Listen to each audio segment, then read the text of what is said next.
Assalomu alaykum aziz do'stlar. Mana sizlar bilan oldingi safarda shu Medaktiv 70 va Sila dedi degan dorilarimiz to'g'risida xabar berganimizdan keyin mana qaraylik juda ko'p o'sha ko'rsatuv biz ko'rgan bemorlarimizdan, juda ko'p okaxonlardan, boshqasidan savollar kelgan.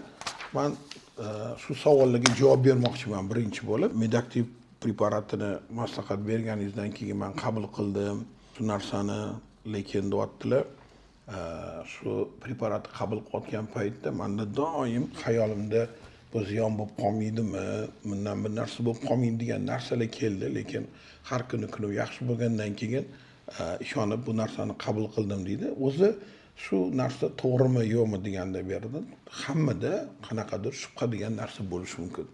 Lekin biz nimaga sizga maslahat beramiz? Bu preparatni oldin ko'rib, tekshirib, bemorlarga berib, undan olingan o'sha natijalarni umumlashtirib, unda hech qanaqa o'sha bemorlarga ziyon bo'ladigan, masalan, o'sha ahvol bo'lmagani uchun sizlarga buni maslahat berildi. Men ham o'zim preparatni olib kelishganda birinchi bo'lib o'zim qabul qildim. Men har kun sport bilan shug'ullanaman.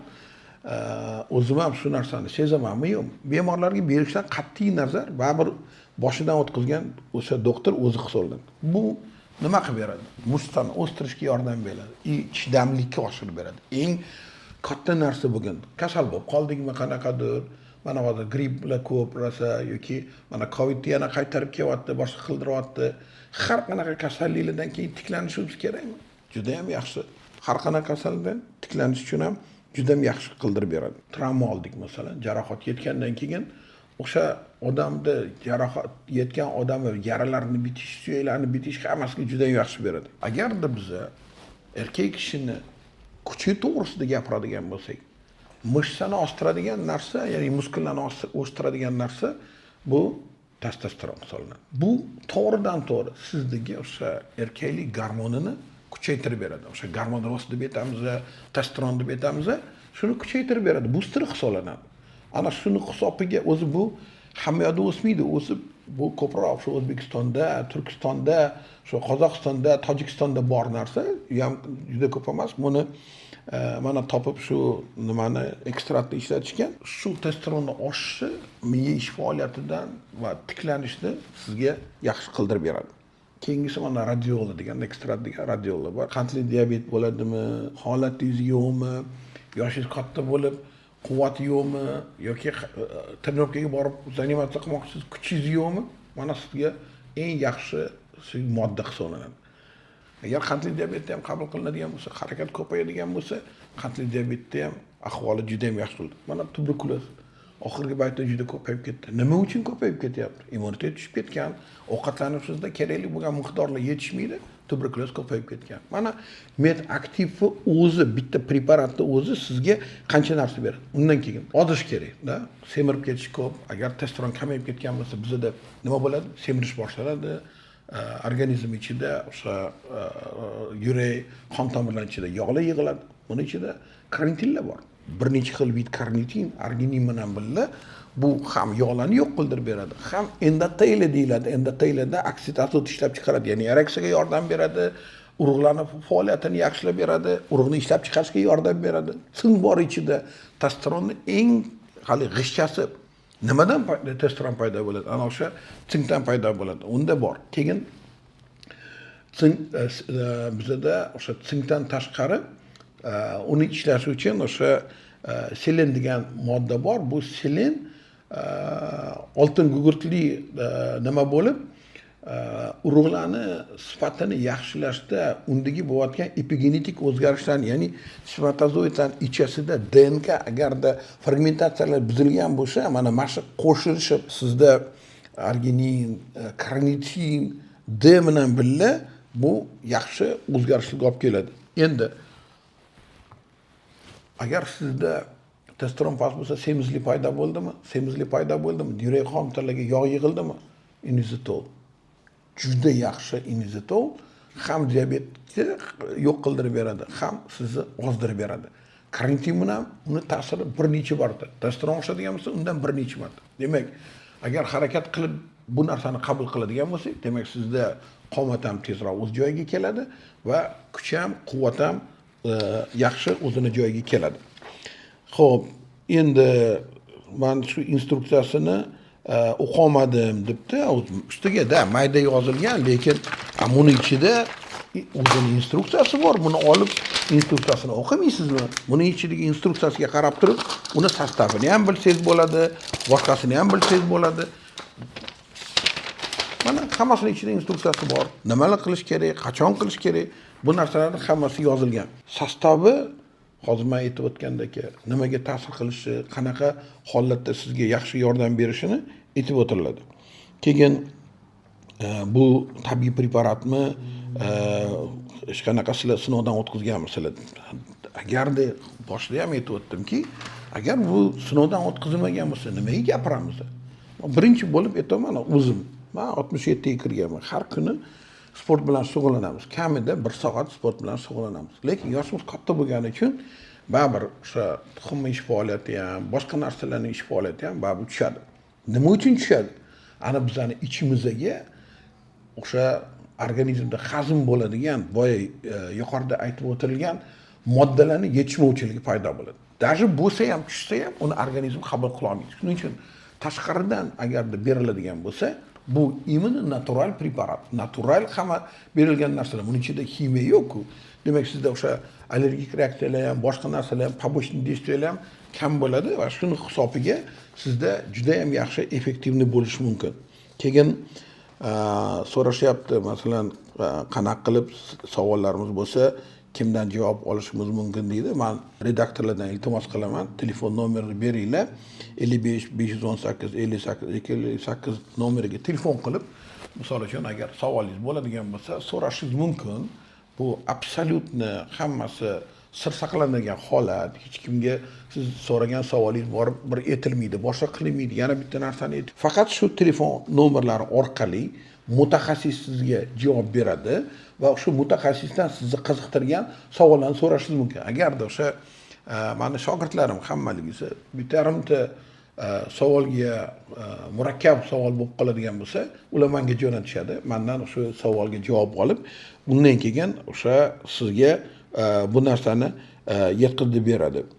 Endi yana shunaqa narsa so'rashyaptiki, agarda erkak va ayollarni o'sha hayotida bo'ladigan muammolar to'g'risida endi har doim ham ochiq oydin gapira olmaymiz. Bizda baribir parda degan narsa ham bor-da. Ko'rsatuvni yosh bolalar ham eshitadi, ayollar ham, erkaklar eshitadi. Shuning uchun agarda sizda men uchun savol bo'ladigan bo'lsa, telefon qilganingizda Dilmurod aka uchun deb aytadigan bo'lsangiz, meni o'zimga shu savolni yetkazishadi. Meni o'zimdan shaxsan siz shu savolga javob olishingiz mumkin. Bu hech kimga yetkazilmaydi. Mana o'z kanallarimiz bor. Shu kanallar orqali sizlarga kerakli narsalarni aytib beradi. Keyin mana kechigida men bir bemorga shu dorini berganimdan yosh katta, diabet kasalligi bo'lgan, kam harakat, semizlik bor, qon bosimi bor, boshqasi 3 kun 4 kun o'tgandan keyin o'zlari aytib qoldilarki, men oldin hech ham yurishga ham ishtoqim yo'q edi, hech nima narsaga xohlarim yo'q edi. Ichganimdan keyin men o'zimda kuch shunaqa narsa sezaman dedilar. Bu hammaga uchun tegishli. Agar sizda erinchoqlik bo'lsa, o'tirib olib, televizorga даже knopkasini olish uchun pult bilan xohlasangiz, bir narsani olib berish uchun xotiningizga ana buni olib ber deyotgan bo'lsangiz, bilib qo'yingki, demak sizda o'sha xohish, qimillashga bo'lgan xohish yo'q. Bu nimadan? Testosteron pastligidan. Testosteronni birinchi boosterlar, boya aytib o'tgandek, uni boosterlari bor, buni oshirib beradi va siz harakatingizni ko'paytirishingiz uchun sizda ishtiyoq paydo bo'ladi. Agar siz mana shu nimani medaktiv yoki siladedani qabul qiladigan bo'lsangiz, sizda nimada kuch paydo bo'ladi. O'sha kuch hisobiga yurasiz, harakatlanasiz. Harakatlanmagan paytda sizda qon aylanishi yaxshilashadi, yog'lar eriy boshlaydi, o'sha muskullarga bo'lgan yuklama paydo bo'ladi va odam nima qiladi? Ozadi, yosharadi. va quvvat paydo bo'ladi. Bir aytib o'tishim kerak, agarda sizni uyingizda payshanba qancha ko'p bo'ladigan bo'lsa, shunchalik demak siz uzoq yashaysiz. Sizda yurak kasalliklari, insult, infarkt hammasi chetlab o'tadigan bo'ladi. Ko'proq harakatga bog'liq bo'lish kerak. Mana bizda deydi, doktor sizga borishga vaqtimiz bo'lmayapti. Masalan, shuni uy sharoitida qabul qilsam bo'ladimi deb so'ralyapti. Birinchi bo'lib borib aytdikki, bu tabiiy preparatlar bo'lgani uchun buni o'sha nojo'ya ta'sirlari ko'p qabul qilganda qanaqa qabul qilish kerak. Ikkitadan ikki mahal eng kamida agarda sizda ortiqcha vazn bo'ladigan bo'lsa, masalan 70 kilodan oshuv bo'ladigan bo'lsa, unda 3 mahal ham qabul qilish tavsiya etiladi. Chunki buni birinchidan tavsiya qilish uchun sizga aytilayotgan narsa 70 kiloli odamga ikkitadan 2 mahal. Lekin undan yuqori bo'lgan bo'lsa 3 mahal ham qabul qilish mumkin. Xo'p, qanaqa qabul qilinadi? Ovqat oldin masalan iliq suv bilan birga ichaveradigan bo'lsangiz, orqasidan ovqat yeydigan bo'lsangiz, bu tushadi, bir pasda rassasicha qildirib ketadi. Chunki turgan ovqatingizni ertalab ozgina iliq suv ichib olib, oshqozonni ichidagi o'sha slizlarni yudirib tashlab turib dorini ichadigan bo'lsangiz, effektivness yaxshiroq bo'ladi. Agarda sizda savol bo'ladigan bo'lsa, menga shaxsiy savollaringiz bo'ladigan bo'lsa, 55 518 58 58 telefon orqali telefon qilib shaxsan menga savollaringizni yo'llasangiz bo'ladi. Operatorlar yozib olib, sizga keyin telefon nomeringizni qoldiradigan bo'lsangiz, sizga telefon qilib yetkazishadi meni javobimni. Bir yigitimiz so'rayapti, yaqinda deydi, men qattiq kasal bo'lib o'tdim, balki Covid bo'lgandir, bir necha kun isitmaladim. Aka, hozir o'zimda juda bo'shlik va payshanbalik bo'lmay qoldi, buni ichsam bo'ladimi deydi. O'zi bugun agar ko'rsatuvni kim ko'rayotgan bo'lsa, men aytayotgan narsam, birinchi bo'lib buni faqat kasal odam emas, sog' odam agar qabul qiladigan bo'lsa, uni immuniteti oshadi. O'sha kasallikka nisbatan chidamligi oshadi. Agar siz shuni oldin qabul qilganingizda, shu kasal ham bo'lmasdi. Kim kasal bo'ladi? Kimning immuniteti o'sha bardosh bera olmagan bo'lsa. Buni maslahat berayotganimiz bu natural o'sha tabiiy preparatki, sizdagi immunitetni oshirib, bardamligingizni, chidamligingizni kuchaytirib beradi. Bo'lar bo'lmasga haligi yoningdan biri apshirib o'tib ketib qolsa, kasal bo'lib qolmaydigan bo'ladi. Bitta juda yaxshi savol kelyapti. Bu yerda mana menda deydi, urologga boruvdim. Kechasi 3 marta, 4 marta siyargani chiqardim. Siydigimni napori tushib ketib qoldi. Menda shu adenoma prostata bor ekan. Shuni davolovga qanaqadir dorilar yozib berishdi. Lekin menda shubham bor. Bu dorilar menga yordam beradimi, yo'qmi? Doktor, siz nima deysiz? Mana shu adenoma degani o'zi bilib oling. Kimda adenom bo'ladi? Hech ko'rdingizmi 14 yoshli yoki 20 yoshli bolada adenom bo'lgani? Yo'q. Demak, sizda qachonki testosteronni sathi pastga tushib ketib qolsagina adenom o'sadi. Demak, agarda siz testosteronni ko'tarib tursangiz, boya mana necha marta tushuntirib berdim, boshqa qildirib berdim. Mediaktiv, boshqa mana shu ichidagi hamma sostavi siz testosteroningizni oshirib beradi, quvvatingizni oshirib beradi, chidamlikni oshirib beradi. Testosteron urovini o'sha sathi normal bo'lgan odamda hech qachon adenoma bo'lmaydi. Agar siz busterlarni shularni qabul qilib yuradigan bo'lsangiz, adenomani o'zi bo'lmaydi. Mayli endi adenoma bo'lib qoldi. Adenoma degani nima degani? O'sha muskullarda tugunchani paydo bo'lishi, uni ko'payishi, shishishi. Bu stromada o'sadigan narsa. Buning ichida hech qanaqa hujayralarning ta'siri yo'q. Endi bizga beradigan dorilarimiz, adenomada beradigan dorilarimiz testosteronni pasaytirish uchun beriladiki, o'sha kletkaning ichida testosteronni kamaytirib bergan deb. O'zi nima uchun o'tdi dihidrotestosteron ishlab giperplaziya bo'lib ketib qoladi? Chunki sizda qoningiz ichida o'zi past bo'lgani uchun hujayra o'ylaydiki, menda testosteron yetishmayapti, shuni kuchaytirishim kerak. Ani kuchaytirganda giperplaziya degani o'sha kontrolsiz o'sib ketish hisoblanadi. Agarda siz busterlarni qabul qiladigan bo'lsangiz, birinchi bo'lib patogenetik buni davosiga yetib kelasiz. Demak, shu narsa yaxshi bo'ladi. Men qovoni urug'i bilan birga o'sha siladedani ham, o'sha Medaktiv 70 ham maslahat beraman. Adenoma bu deb sizga agar diagnoz qo'yilgan bo'lsa, bu narsani qabul qilishni. Kechasi o'sha turib agarda siz ko'p marta siyayotgan bo'lsangiz yoki siydan napori tushib ketib qolgan bo'lsa, ichi boshlaganingizdan keyin asta-asta sezasiz.